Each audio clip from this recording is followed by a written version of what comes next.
हाँ जी बच्चे, आज हम क्या डिस्कस करेंगे, एक्सरसाइज 5.2 और उसके अंदर क्वेश्चन नंबर 4 स्टार्ट करना है, यानी कि टाइप डी जो है वो हम स्टार्ट करेंगे। टाइप डी जैसे कि आपके सामने लिखी हुई है, आपके पास क्वेश्चंस इस तरह से होंगे। इसको पहले आप ना ज़रा तवज्जो से देखिएगा बच्चे। आपके पास ना क्वेश्चंस इस तरह से होंगे, या तो आपको इस फॉर्म में क्वेश्चन दिया गया होगा, और अगर आप गौर से देखें दोनों फैक्टर्स की एक्स स्क्वायर वाली टर्म और एक्स पावर 1 वाली टर्म बिल्कुल सेम आ रही है। यहाँ पे कांस्टेंट वेरिएबल सब कुछ सेम होगा। हाँ, ये जो लास्ट में कांस्टेंट टर्म है ये हमारे पास डिफरेंट हो सकती है, और लास्ट में कोई भी कांस्टेंट के जो है वो आ सकता है, ठीक है। या फिर जो है वो आपको पेयर्स की फॉर्म में दिया जा सकता है, और उसमें ये भी पॉसिबिलिटी है कि पहले दो पेयर्स को आपस में मल्टीप्लाई करें तो ये वाली शक्ल बन जाए, जिसमें से एक्स स्क्वायर वाली टर्म और एक्स पावर 1 वाली टर्म सेम होगी, ठीक है। और आखिरी दो पेयर्स को आपस में मल्टीप्लाई करवाएं तो ये वाली सिचुएशन बन सकती है कि एक्स स्क्वायर वाली टर्म और एक्स पावर 1 वाली टर्म सेम बन जाएगी। या फिर ये पॉसिबिलिटी भी हो सकती है कि इसका ऑर्डर मुख्तलिफ रखा हो, जैसे ए और बी ये रहा, यानी कि पहले और आखिरी को कंबाइन करेंगे, जैसे हमने पहले 5.1 के अंदर किया था, वो वहाँ पे लीनियर फैक्टर्स थे, ठीक है। और दूसरे और तीसरे फैक्टर्स को आपस में मिला के ये वाली टर्म्स मिल सकती है, ठीक है। ये आपके पास जो है वो सिचुएशन होगी, ठीक है। फॉर एग्जांपल आप ज़रा जो है वो एक्सरसाइज का क्वेश्चन नंबर देखें 4 और उसका पार्ट नंबर 1 लिखवाएं या 2, इन दोनों में से कोई एक बताएं। वो इस टाइप का है, इस फॉर्मेट का है। जी बच्चे बताइएगा ज़रा। जी कौन सा लिखवाऊँ? लिखवाएं बैठे। एक्सरसाइज 5.2 क्वेश्चन नंबर 4 और पार्ट नंबर 2 लिखवाइएगा। X square minus 4x into x square, x square minus 4x minus 1, इसके साथ माइनस 1 है, 4x माइनस 1 है, 4x माइनस 1, हाँ ये सही है। और यहाँ पे माइनस 20, प्लस 20 माइनस 20, माइनस 20, ठीक हो गया बच्चे। अच्छा यहाँ पे देखें, इसको हमने सॉल्व करना है। सबसे पहले अगर आप गौर से देखें ना, इन दोनों फैक्टर्स के अंदर ये वाली दोनों टर्म सेम नहीं है, एक्स स्क्वायर वाली और एक्स पावर 1 वाली term, x square minus 4x और एक्स स्क्वायर माइनस 4x दोनों में सेम है ना। तो मैं इसको लिख सकता हूँ इस तरह से, लेट फर्ज कर लेंगे आप, ठीक है। सबसे पहले आप क्या करेंगे, let X square minus 4x is equal to किसी दूसरे वेरिएबल के इक्वल आपने इसको लेट कर लेना है। हम इसको y के इक्वल लेट कर लेते हैं, और आप इसको इक्वेशन नंबर 1 का नाम दे दें, और इसको जो आपने लेट किया है इसको इक्वेशन नंबर 1 के अंदर पुट कर दें, ठीक है। तो क्या बनेगा, ये बन जाएगा हमारे पास, इस पूरी वैल्यू की जगह मैं y लिख सकता हूँ, ये बन जाएगा y इंटू इस पूरी वैल्यू की जगह भी क्या लिख सकता हूँ, y माइनस 1 माइनस 20, यही बन जाएगा। अगर इसको मैं अंदर मल्टीप्लाई करूँ तो ये क्या बन जाएगा, Y square minus Y minus 20। ये हमारे पास क्वाड्रेटिक इक्वेशन बन नहीं गई। इसके फैक्टर्स बनाने हमने सीखे नहीं हुए। पहली और आखिरी टर्म को जो हमने कल टाइप बी के अंदर जो है वो देखा था, जिसमें यहाँ पे कोफिशिएंट 1 होता है, यानी कि x पावर 2 वाली जो वैल्यू होती है उसका कोफिशिएंट क्या होता है, 1 होता है। तो उसमें हमने क्या सीखा था कि हमने लास्ट कांस्टेंट टर्म को और x पावर या y पावर या जो भी वेरिएबल है स्क्वायर वाली टर्म को आपस में मल्टीप्लाई करना है और उसके फैक्टर्स बना लेने हैं। तो अब हमारे पास इन दोनों को मल्टीप्लाई करने से क्या बनेगा, माइनस 20 वाई स्क्वायर बनेगा ना। अब आपने क्या करना है, इस माइनस 20 वाई स्क्वायर के फैक्टर्स बना लेने हैं। तो अब माइनस 20 को लें, बल्कि माइनस को भी फिलहाल नज़रअंदाज कर दें, सिर्फ 20 को लें, इसके फैक्टर्स बनाएं। 10, फिर 2 पे डिवाइड करेंगे 5, फिर 5 पे डिवाइड करेंगे 1। तो 5 और 4 दो फैक्टर्स बन जाएंगे, 4 और ये 5, 4 5 जा 20 बन जाएगा, और माइनस का प्लस का 4 और माइनस का 5 माइनस y बन जाएगा। तो अब यानी कि हमारे पास फैक्टर्स क्या बने हैं, 4y माइनस 5y, सॉल्व करेंगे तो माइनस y बन जाएगा, मिडिल वैल्यू आ गई है। इन दोनों को अगेन मल्टीप्लाई कर लेंगे तो हमारे पास plus minus minus 4 5 20 y into y square, वही ऊपर वाली टर्म बन नहीं गई। लिहाजा ये हमारे पास इसके फैक्टर्स आ चुके हैं, Y square minus 5y plus 4y minus 20, और उसके बाद पहली दो टर्म्स और आखिरी दो टर्म्स में से जो कॉमन आ रहा है वो आप कॉमन ले लें। यहाँ से y कॉमन आएगा y माइनस 5, यहाँ पे प्लस 4 कॉमन आएगा, y माइनस 5, 20 को 4 पे डिवाइड करेंगे तो 5 आ जाएगा, ठीक है। अब अगेन y माइनस 5 यहाँ पे भी है, y माइनस 5 यहाँ पे भी है, तो अगर आप y माइनस 5 कॉमन ले लो तो यहाँ पे अंदर क्या बच जाएगा, y प्लस 4 बच जाएगा। तो अब आप कहोगे कि ये हमारा आंसर है, बट ऐसा नहीं है। उसकी वजह, हमारा जो क्वेश्चन था वो x में था, हमने लेट किया था y। अब आप क्या करोगे, ये जो y आ गया उस y की जगह उस y की वैल्यू पुट करोगे, अगेन आपके पास एक क्वाड्रेटिक इक्वेशन बन जाएंगी, दो क्वाड्रेट, दोनों के फिर से फैक्टर्स बनाओगे, फिर फाइनल आपके पास 4 फैक्टर्स आएंगे, वो आंसर होगा। क्योंकि यहाँ पे जो क्वाड्रेटिक इक्वेशन बनेगी उसके 2 फैक्टर्स होंगे और यहाँ पे जो क्वाड्रेटिक इक्वेशन बनेगी उसके भी 2 फैक्टर्स होंगे, तो टोटल 4 फैक्टर्स पर मुश्तमिल होगा, ठीक है। समझ आई ये बात। और इसको मैं एक और वजह से भी बता सकता हूँ, मैंने आपको पहले भी बताया था शायद, अगर नहीं बताया तो अभी सुन लें। जो आपके पास वेरिएबल की हाईएस्ट पावर होगी ना इक्वेशन के अंदर, उतने आपके पास आंसर्स आएंगे। अब यहाँ पे देखो x की हाईएस्ट पावर यहाँ पे कितनी है, 2, यहाँ पे x की हाईएस्ट पावर कितनी है, 2।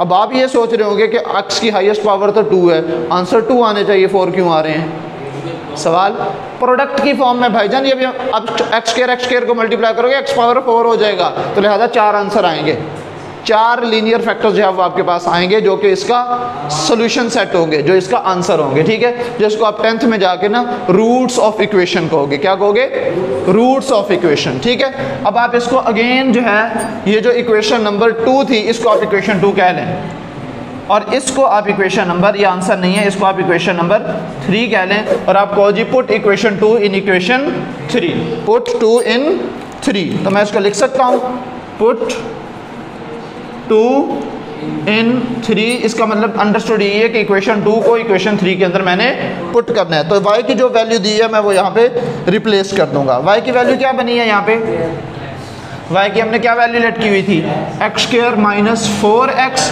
माइनस 5, और इसी तरह से एक्स स्क्वायर माइनस 4x और प्लस 4। तो ये आपके पास अगेन 2 क्वाड्रेटिक इक्वेशंस नहीं आ गई। अब आप क्या करोगे, अगेन इसके फैक्टर्स बनाओगे, अगेन क्या बनाओगे, इसके फैक्टर्स बनाओगे। अब यहाँ पे देखो, अगर इन दोनों को आपस में मल्टीप्लाई करो तो 5x स्क्वायर आ जाएगा। 5 के आप क्या फैक्टर्स बना सकते हैं मैक्सिमम, 5 1 5, 5 और 1 नहीं बन सकते हैं, माइनस का 5 प्लस का 1 माइनस 4x बन जाएगा, ठीक है। अब ये देखो यहाँ पे ये बन जाएगा माइनस 5x स्क्वायर। मैंने इसको फैक्टर्स में चेंज करना है ना, तो 5 के जो मैक्सिमम मल्टीपल्स बन सकते हैं, 5 को अगर मैं डिवाइड करूँ तो 5 और फिर उसके बाद 1 1 1, तो यही 2 फैक्टर्स बनेंगे ना, तो 5 और 1। तो मैं इसको क्या लिख सकता हूँ, माइनस का 5x और प्लस का 1x, ये सिर्फ x, जो कि किसके इक्वल होगा, माइनस 4x के इक्वल होगा। हमें मिडल में क्या चाहिए था, माइनस 4x ही चाहिए था। और माइनस 5 को और x को अगर मैं मल्टीप्लाई कर दूँ, अगेन मेरे पास माइनस 5x स्क्वायर ही नहीं आ जाएगा, तो लिहाजा प्रोडक्ट से यही मिल रहा है और एडिशन या सब्ट्रैक्शन से ये मिडल वैल्यू मिल रही है, लिहाजा ये 2 फैक्टर्स होंगे, ठीक है। तो इसके फैक्टर्स तो हमें मिल गए, x square minus 5x plus x minus 5 into, अब इसके फैक्टर्स ढूंढने हैं। इसके फैक्टर्स क्या बनेंगे बेटे, 4 है हमारे पास, तो मैं इसको मल्टीप्लाई करूंगा तो 4x स्क्वायर हो जाएगा। अब इसके 2 ऐसे फैक्टर्स चाहिए जिनको आपस में मल्टीप्लाई करूं तो वही ऊपर वाली वैल्यू आए, और अगर जो है वो ऐड या सब्ट्रैक्ट करूं तो मिडल वैल्यू आनी चाहिए। तो यहाँ पे 4 है, 4 के आप 2 पे डिवाइड करके फैक्टर बना रहे, 2 2 4, 2 1 2, यानी कि 2 2 आपके पास आ गए, माइनस 2 और माइनस 2, तो आपके दरमियान में वाली वैल्यू माइनस 4 आ जाएगा। इसके साथ भी x लगा दें, इसके साथ भी x लगा दें, तो ये माइनस 4x बन जाएगा, और minus minus plus 2 2 4x into x square, वही ऊपर वाली वैल्यू बन नहीं गई, लिहाजा माइनस 2 प्लस 2 जो है वो इसके फैक्टर्स हैं। तो मैं यहाँ पे मैं लिख सकता हूँ x square minus 2x minus 2x और प्लस 4, ठीक है। नेक्स्ट सॉल्व करता हूँ वहाँ पे। अब आपके पास लीनियर फैक्टर्स बन जाने हैं, यहाँ से कॉमन लेने के बाद वैल्यू लिखवाइएगा ज़रा, क्या लिखा हुआ है। अगर चलो इन 2 वैल्यूज़ में से मैं क्या चीज़ कॉमन ले सकता हूँ, पहले 2 वैल्यूज़ में से क्या कॉमन ले सकता हूँ, इधर से देख लें, यहाँ से x कॉमन लिया जा सकता है, और इन 2 वैल्यूज़ में से क्या कॉमन ले सकता हूँ, जब कुछ भी कॉमन ना आ रहा हो तो 1 हमेशा कॉमन होता है, जब कुछ भी कॉमन ना आ रहा हो तो 1 कॉमन। मैं इसको यहाँ पे लिख देता हूँ, तो दोबारा से जो है वो लिख लेंगे, x square minus 5x plus x minus 5, ठीक है, into x square minus 2x minus 2x और प्लस 4। ठीक है, अब आप देखिए इन दो वैल्यूज में से क्या कॉमन आ रहा है, तो मैं यहाँ से लिख सकता हूँ बेटे x कॉमन आ जाएगा तो x माइनस 5 बन जाएगा, यहाँ से प्लस 1 कॉमन आ जाएगा, x माइनस 5 बन जाएगा। अब ये दो ब्रैकेट्स आपने सेम नहीं लगानी, यहाँ पे अब आप बड़ी ब्रैकेट लगा लोगे। ठीक है, इसी तरह से इन दो वैल्यूज में से क्या कॉमन आ रहा है और इन दो वैल्यूज में से क्या कॉमन आ रहा है। ठीक है, यहाँ से पहली दो वैल्यूज में से आप क्या कॉमन ले सकते हैं, x कॉमन ले सकता हूँ, x माइनस 2 बन जाएगा। यहाँ से मैं माइनस 2 अगर कॉमन ले लूँ तो x माइनस 2 बन जाएगा। ठीक है, अब आपने सिंपली इनके फैक्टर्स बना लेने हैं बिलफर्ज। अब ये x माइनस 5 इधर भी है, x माइनस 5 इधर भी है, x माइनस 5 कॉमन आ जाएगा, क्या बच गया x प्लस 1, एक ये फैक्टर हो गया इनटू यहाँ से x minus 2 common, x minus 2 common आ गया और यहाँ से क्या बच गया x माइनस 2 अगेन। तो ये आपके पास टोटल फैक्टर्स आ गए हैं which is x minus 5 into x plus 1 into x minus 2 लिख दो या फिर x माइनस 2 का स्क्वायर लिख दो, तो ये आपके पास मैक्सिमम आंसर आ जाएगा। ठीक है, तो ये आपका क्वेश्चन है और ये लॉन्ग क्वेश्चंस में ही आएंगे। ठीक है, ये तो होगी इस किस्म की शक्ल में जब आपको वैल्यूज़ दी गई हों, ये वाली टाइप। ठीक है, अब अगर आपके पास पेयर्स की फॉर्म में दी गई हो, ये आपने समझना है बच्चे, यानी कि आपके पास लीनियर फैक्टर्स दिए हुए हैं 4, फिर उसको वो कह रहा है कि आप सॉल्व करके दें। अब आप मुझे पार्ट नंबर 3, 4, 5 में से, बल्कि नहीं, पार्ट नंबर 4 करवाता हूँ बच्चे। पार्ट नंबर 4 वो बिल्कुल इसी टाइप का है जिसमें जो है वो आपका ए बी इकट्ठा रखा हुआ है, सी डी इकट्ठा रखा हुआ है। ठीक है, लेकिन सवाल पैदा होता है हमें कैसे पता चलेगा कि किन दो पेयर्स को इकट्ठा करना है, सवाल है ना, हमें कैसे पता चलेगा कि किन दो पेयर्स को हमने इकट्ठा करना है ताकि हमारे पास जो है वो ये वाली टर्म्स दोनों सेम आ जाएं। तो इसका बहुत आसान हल है और इसका आसान हल पता क्या है, आप दोनों पेयर्स जिनको आप इकट्ठा करना चाह रहे हो उनके कांस्टेंट्स को ऐड करके देख लो। अगर कांस्टेंट्स को ऐड करने के बाद आपका आंसर सेम आ रहा है, इसका मतलब वही दो दुरुस्त फैक्टर्स होंगे। Let me give you an example. For example question number 4 देखें, पार्ट नंबर 4। इसका कांस्टेंट क्या दिया हुआ है पहले फैक्टर का, दूसरे फैक्टर का कांस्टेंट क्या दिया हुआ है -5, +4 -5 क्या आंसर बनेगा, +4 -5 आंसर विल बी -1। ओके, अब दूसरे दो फैक्टर्स के कांस्टेंट टर्म जो है उनको आप ऐड करके दो, +6 -7 क्या बनेगा, प्लस का 6 और माइनस का 7, तो आंसर क्या आएगा -1। इससे मुझे पता चल जाएगा कि मैंने इन दो फैक्टर्स को इकट्ठा करना है, बस इतनी सी बात है। अगर डायरेक्ट इकट्ठे दिए हुए हैं तो बहुत अच्छी बात है, अगर इकट्ठे नहीं दिए हुए तो आपने क्या करना है, उनको इकट्ठा कर लेना है। अब पार्ट 4 के अंदर आपको ऑलरेडी उसने फैक्टर्स a और b इकट्ठे हैं, यानी कि पहले दो फैक्टर्स को कंबाइन कर लेना है, दूसरे दो फैक्टर्स को कंबाइन कर लेना है। लेकिन जो पार्ट नंबर 3 और 5 है इसमें फैक्टर्स की तरतीब जो है वो मुख्तलिफ है, वो हम खुद बना लेते हैं। मैं आपको लास्ट पार्ट करवा रहा हूँ बेटे, लास्ट पार्ट करवा दूँ या थर्ड करवा दूँ, बताएं, इनमें ऑर्डर डिफरेंट है, हम खुद अरेंज करेंगे, कौन सा करवाऊँ फटाफट बताओ। ये फॉर्म तो हो गई ना, ये फॉर्म तो होगी आपका पार्ट नंबर 4 यही है। पहले दो ऑर्डर पेयर्स, पहले दो जो पेयर्स हैं उनको इकट्ठा कर लें और आखिरी दो जो पेयर्स हैं उनको इकट्ठा कर लें, वो तो ये शक्ल बन जाएगी। अब है ये वाली शक्ल जिसमें आपको पहले को तीसरे के साथ या पहले को चौथे के साथ कंबाइन करना पड़ेगा, दूसरे को तीसरे के साथ या दूसरे को चौथे के साथ कंबाइन करना पड़ेगा। तो अब इसमें से मुझे बता दें पार्ट 3 करवाऊँ या 5 करवाऊँ। चलें लिखवाएं 5 की वैल्यू क्या है। पार्ट नंबर 5 विच सेज क्या वैल्यू है, x + 1 into x + 2 x + 3 into x + 6 और +3x² माइनस का कर लेते हैं। ठीक है, चेक करें कौन है। अच्छा, अब ये हमारे पास जो है वो लीनियर फैक्टर्स आ गए हैं। आपका टारगेट वही है कि आपने सिर्फ इन कांस्टेंट्स को कंपेयर करना है, आपने सिर्फ इन कांस्टेंट्स को कंपेयर करना है। ठीक है, अब आप देखें किन दो कांस्टेंट्स को मैं इकट्ठा करूं तो आंसर जो है वो सेम आए हमारे पास। बिलफर्ज 1 + 2 कितना हो जाएगा 3 अगर 1 + 2 ऐड करने से 3 आंसर आ रहा है, इसका मतलब ये है कि फिर इन दोनों को ऐड करने से भी 3 ही आंसर आना चाहिए, जो कि नहीं आ रहा नज़र हमें। 3 + 6 जो है ये तो 9 हो जाएगा, लिहाजा ये तो ऑर्डर ही गलत हो गया। चलो पहले को तीसरे के साथ ट्राई करते हैं। 1 + 3 कितना हो जाएगा 4, और 2 + 6 कितना हो जाएगा 2 + 6 कितना हो जाएगा 8। ये भी बात नहीं बनती हुई नज़र आ रही। और अब किसको सॉल्व करें? मुझे लग रहा है आपने वैल्यू गलत लिखवाई है कहीं। कौन सा पार्ट लिखवाया आपने? 5, 1, 2, 3 और 6, ठीक है। अब फिर हमारे पास और क्या पॉसिबिलिटी आ रही है?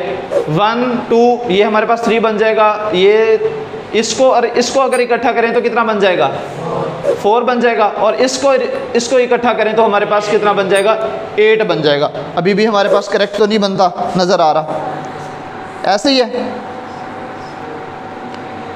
x + 1, x + 2, x + 3, x + 6 और -3x², ठीक है, ठीक है।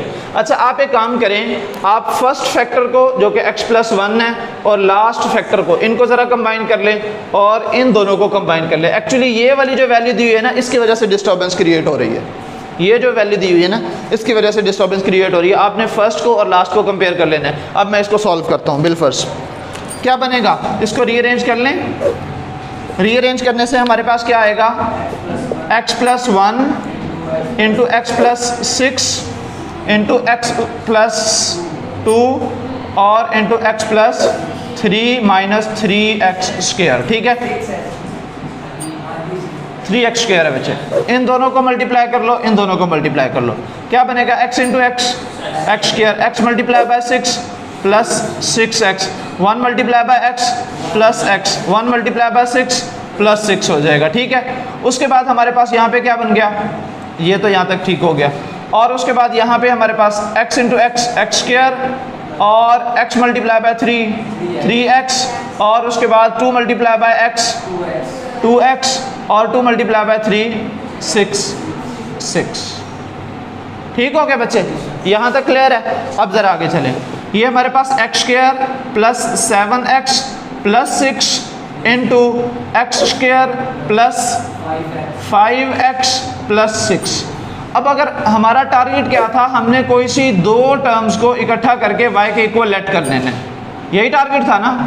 अब अगर हमारे पास x² और x⁻1 वाली टर्म्स इकट्ठी नहीं हो रही, दोनों में सिमिलर नहीं आ रही, तो क्या कोई और टर्म जो है वो सिमिलर आ रही है? ट्राई करके देखते हैं। मैं रीअरेंज करता हूँ, अभी समझ में आ जाएगा। x² + 6 + 7x, x² + 6 + 5x। कुछ समझ में आया? कुछ समझ में आया? ये देखो, ये दो वैल्यूज़ इसकी और ये दो वैल्यूज़ इसकी सिमिलर नहीं है। अब हम इनको लेट कर लेंगे। अगर वो नहीं बन रही तो ये सही, ठीक है। तो अब हम क्या करेंगे? Let x² + 6 which is equal to 0, x² + 6 which is equal to, ये लेक्चर को ज़रा इसको ऑफ कीजिएगा। तो अब यहाँ पे आप इसको पुट कर सकते हैं, पुट इन 1, और आप इसको इक्वेशन 1 कह दो, ठीक है। तो क्या बन जाएगा ये? और 0 क्यों पुट कर दिया? इक्वल टू y होगा, y, ठीक है। तो यहाँ पे क्या बन जाएगा? y + 7x × y + 5x और -3x²। अब आप इनको ज़रा मल्टीप्लाई करो, क्या बनेगा? y × y, y² और y × 5x, 5xy हो जाएगा। 7x × y, 7xy और 7 5 35x × x, x² हो जाएगा और -3x², ठीक है। अब आप ये देखें, आप इसको किसी न किसी तरीके से जो है वो सिंप्लीफाई करने की कोशिश करें, जितना मैक्सिमम सिंप्लीफाई हो सकेगा। अब ये दो सिमिलर टर्म्स हैं और ये दो सिमिलर टर्म्स हैं, इनको सिंप्लीफाई किया जा सकता है। इन चार टर्म्स की दो टर्म्स बन जाएंगी और तीसरी टर्म ये है, सॉल्व करने की कोशिश करेंगे जितना मैक्सिमम हो सके। अच्छा जी, y², 5xy 7xy, 12xy हो जाएगा xy, और प्लस ये 33 और -3 कितना बन जाएगा? 32x² बन जाएगा। ऐसे ही बन जाएगा ना, किसका स्क्वायर? तो भाईजान ये माइनस हो रहा है, मल्टीप्लाई तो नहीं हो रहा। अगर ये मल्टीप्लाई हो रहे होते तो फिर हम x पावर 4 बना लेते, मल्टीप्लाई हो रहे होते तो हम इसको x पावर 4 जो है वो बना लेते। अब हमारे पास इक्वेशन क्या बन गई है? हमारे पास इक्वेशन बन चुकी है 32x² प्लस y² और प्लस 12xy, ऐसे ही है। चलो इसको फिर सुबह देखेंगे, इसको हम सुबह देखेंगे, ठीक है।